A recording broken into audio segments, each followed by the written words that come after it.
దేవుడు చెప్పాడు, you can handle it. Problems రావని చెప్పలేదు. You can overcome it, you can subdue it, you can take care of it. Amen. ఎన్నో వ్యతిరేకతలు వస్తాయి, కానీ నువ్వు పైకి ఎగరగలవు, సంచరించగలవు. You can. దేవుడు చెప్పాడు అలాగా. అలాంటి సామర్థ్యాన్ని దేవుడు పెట్టాడు. ఆమేన్. ఎక్కడ? దేవునితో సంబంధంలో ఉండాలి. ఆమేన్.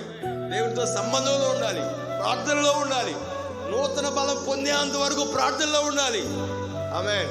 లేదనుకో నీ వలన ఒక్కరికి కూడా ఆశీర్వాదం ఉండదు.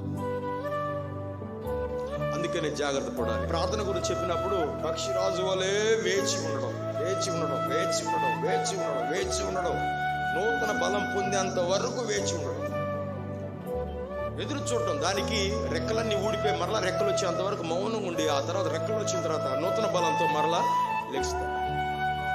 హల్లెలూయా చెప్పండి. హల్లెలూయా. న్యూ స్ట్రెంగ్త్, నూతన బలం. దాని కొరకే తగినంత ఆ యొక్క ప్రార్థన. మరి ప్రార్థన చేయట్లేదు నేనండి, నేను ప్రార్థన చేస్తున్నానండి అంటే అది సరిపోవట్లేదని అర్థం. ఆమేన్. చెప్పండి. హల్లెలూయా. ప్రార్థన లేకపోతే శక్తి కనబడదు. దేవుడు ఏం చేశాడంటే, ఆయన నీతో ఉన్నాడని, నాతో ఉన్నాడని ఆయన నిరూపించాలనుకున్నాడు. అనేక క్రియల ద్వారా దేవుని శక్తి మన దగ్గర కనబడాలని ఆయన కోరుతున్నాడు. హల్లెలూయా. పేతురుతో యోహానుతో యేసయ్య ఉండి అద్భుతాలు సూచక్రియలు చేస్తున్నాడని గ్రహించేటట్లుగా వాళ్ళు ఉన్నారంట. అందుకే ధైర్యంతో వాళ్ళు ప్రసంగించారు. వాళ్ళ దగ్గర దేవుని శక్తి కనబడుతుంది, ఒక వ్యత్యాసం కనపడుతుంది. భయం లేదు వారి దగ్గర, ఒక క్వాలిటీ లైఫ్. రాజీ లేదు, ఒక క్వాలిటీ లైఫ్. దేవుని చిత్తమును వెనకేయట్లేదు, ఒక క్వాలిటీ లైఫ్.